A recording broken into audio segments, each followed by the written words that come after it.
All right, guys, it's time to talk about business. Now, I know the techniques are super important and they might help you to polish your images or make a more coherent look to your portfolio.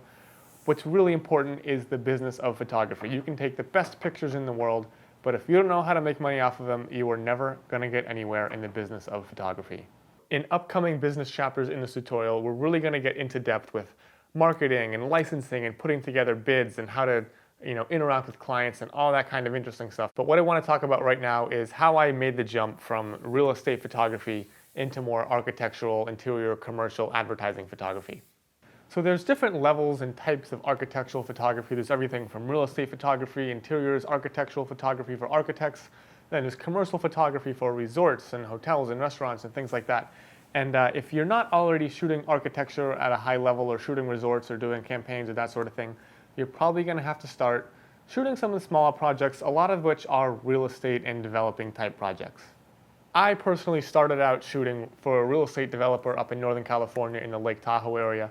I was living up there thinking I was going to be some kind of professional snowboarder, and just through some crazy coincidence and fate ended up meeting a real estate agent who got me a couple of my first gigs, and they were pretty cheap. They were like $150, $200, $300. I was making honestly like pretty decent money for a 21, 22-year-old just out of college snowboard bum living in a cheap apartment.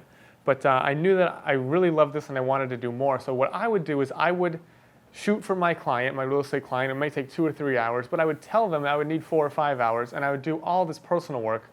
I would basically make time to make my own pictures for my own portfolio, move all the furniture, make things as perfect as I possibly could, and then I would take those images, and that's what I would use to market to other clients. So I was perpetually doing this personal work where I would make the best pictures that I possibly could to enhance my portfolio. Even if I wasn't getting paid, I would still take the time, set aside an extra hour or two to really take the time to make some awesome pictures. This is where I see a lot of real estate photographers kind of getting stuck in that perpetual real estate realm. They're gonna go shoot a property and they'll say, I'm only making $200, why would I go the extra mile and deliver all these crazy shots that take an hour on location and 4 hours in post to put together? And if you don't make that personal time to make images that are really outstanding, you're just always going to be stuck in that. And the attitude is, oh, I'm not getting paid, why would I bother? I don't need to do this, like there's no money in it. But if you really want to get out of that sort of small little world down there, you've really got to take the time to make personal images that go beyond the assignment. So as soon as I got my first few jobs, I started really diving in and looking and trying to understand architectural photography, and I absolutely loved what I saw. But again, the problem was I had all these real estate clients who expected those kind of stereotypical wide-angle images. You go into the corner at 17 millimeters and you make everything super wide and make the room look big. How many times have you heard that, right? But when you're doing this, these personal projects on your own time, you can take the time and you can zoom in and you can make a much more graphic, artistic, interesting image. Now, another thing to think about is this project that I'm shooting, is this worth investing 2 or 3 extra hours on location and 4 or 5 hours in post to make those perfect images? And you kind of have to judge, like, some houses, just no matter what you do, they're going to look like crap. But say you have a real estate client and you start off shooting like mid-range, $300,000, $600,000 properties. Every now and then they're going to get something really special. As their career advances, they're going to have you to shoot their properties further down the line. So as they get bigger and more expensive properties, you can then take the time to really start to dig in and spend a lot of time making those amazing pictures at the more high-end properties. So don't kind of use your best judgment. Don't waste your time shooting like fixer-uppers or whatever and spending 6 hours on it. Wait for the right property, and then when you have the opportunity, really take the time to make an awesome picture. And in addition to that, I used to go through and I would kind of look at my clients' portfolios, and I would say, you have this house that's been sitting on the market for 2 or 3 years, and I would love to shoot that. I would love to give you guys some fresh photography for that. So I would make a trade with them. I'd say, could I have access for a day or two to one of these amazing houses? The big, more expensive houses tend to move more slowly, especially when you're in like a more rural area like Northern California versus LA, where they might flip like this. But if you can find those really interesting, more expensive houses that have been sitting on the market for a while, and you ask a realtor client, hey, can I spend a day or two shooting it, and in return for letting me do that and organizing and facilitating that, I will give you the photos. You can get in there, and if it's a vacant house like someone's vacation home or something, you could theoretically spend 2 full days in there making only the pictures that you want to make, that you want to put in your portfolio. A lot of photographers have this whole thing like, oh, you're destroying the industry and I would never work for free. But this isn't working for free. You are literally working for yourself. You are investing in yourself by spending the time. And photography, it's like a currency. You have to trade. You can't just be like, hey, I want to shoot your house, and I'm not going to give you any of the pictures and expect someone to be, responsive to that. If you go in there with an attitude that's, hey, I'm going to get something and you're going to get something, everyone benefits from that. And I've done this. I still have pictures from like 6 or 7 years ago that were shot, using these methods to kind of get a foot into these properties, to shoot them and have complete creative control over the pictures that I was creating. So now that I've told you how I leveraged my real estate gigs to create the images that I wanted in my portfolio, let me take a minute to tell you how much money you can expect from real estate gigs and what the average client expectation is going to be in that market. So like for real estate photography, you might start off shooting $200, for a home. They're going to expect you to go in and deliver 20 or 30 pictures standing in a corner, wide angle lens. Not a lot of time, not a lot of thought. There's not a lot of opportunity to license these images to get multiple sources of income after you've already shot once. And look, I did this for a couple of years. There's nothing wrong with that, but you can take the time and get out of that market into much more lucrative and interesting and artistically pleasing types of photography. So after 2 or 3 years of shooting real estate up in Northern California, I knew I kind of wanted to take this to the next level. So I wanted to find a place where there were going to be big clients, there was going to be a big market for architecture and design, and I personally chose Los Angeles. Now there's metro areas all over the world that you could potentially do this in, and I think the course to success would be relatively the same.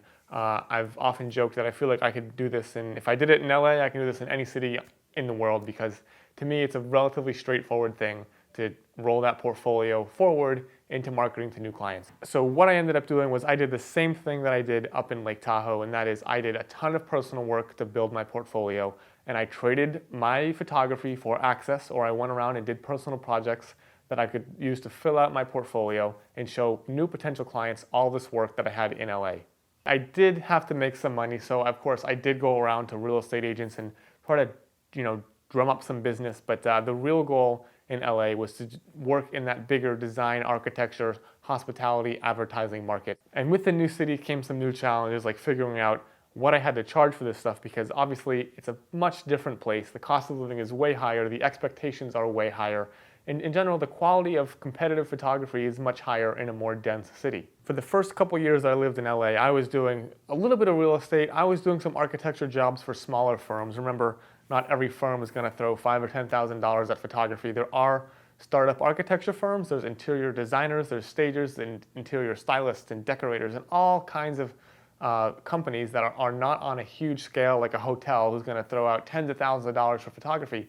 But there's all kinds of people, especially in a big city, who are also trying to start their business, and you can network with them. And again, you can trade photography for access, and you can build a portfolio that way.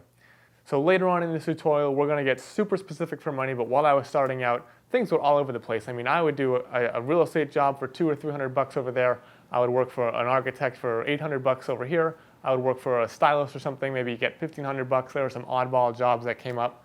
So, I'm going through, I'm building my business, I'm going like this, up and down, and eventually I start to find out what I really love to shoot, what I'm really good at estimating and bidding and producing on.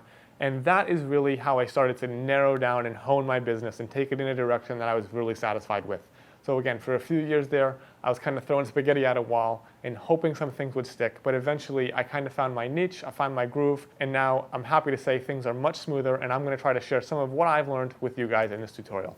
So you may have noticed that I really enjoy taking extra time and doing something personal for myself. And this has also led to some amazing personal projects. As some of the real estate clients dropped away, I freed up some time with more higher paying jobs. I've really made it a point to make personal work a part of my brand and what I've been known for. So I do personal work all the time, and like I said, it's a huge part of my business. I devote months every year to kind of expanding my brand and expanding my portfolio, expanding my body of work, so that I have these amazing projects which generate revenue, which generate attention, and they send traffic my way on the internet, and they just kind of elevate my name in the photography world. One example of this, I had this portfolio that was maybe half Northern California, half Southern California, a big variety of homes.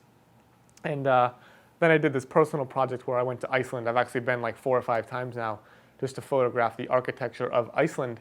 And before I know it, my portfolio is there's European architecture, there's American, there's Californian architecture. I'm starting to pick up clients overseas because they see me working all over the country, and then they see me working in Iceland and Europe, and it just balloons. And because I'm using this personal work to build my portfolio, that portfolio leads to better jobs, which leads back to the better portfolio, which leads to the bigger jobs, and it just snowballs over and over and over. And that all really started with personal work. So we're definitely going to jump into that later. So I can tell you all of this information, and I will get much more specific throughout the tutorial. But just keep in mind that things that I say to you, nothing is going to fit perfectly into the puzzle of your business. It just depends on so much. If I can say, oh, I would charge $4,000 for that, you need to take into consideration so many things. And I think everybody, when they're building a business, they have to go through this up and down and figuring out, that I charge too much, that I charge too little. And there will be jobs where you underbid and you totally screw it up. And there will be jobs where you overbid and you lose the job. But you have to really take what I'm saying and try to figure out and extract information that you can apply to your own market and your own market conditions, so you can better figure out exactly what you need to charge for each individual job. And look, I have a ton of information behind me and a lot of experience, and I still screw things up. I still underbid, and I get out there on the job and I'm like, man, what have I done? This is just getting out of control. But my point is, guys, nothing here is ever perfect. You really have to take the time to figure this out. This is not a one-size-fits-all solution. I'm just going to share what has worked for me over the past few years. So now that you guys kind of have a brief overlook, a Reader's Digest version of my background story, let's go ahead and start talking about marketing and how you're going to actually start getting these jobs.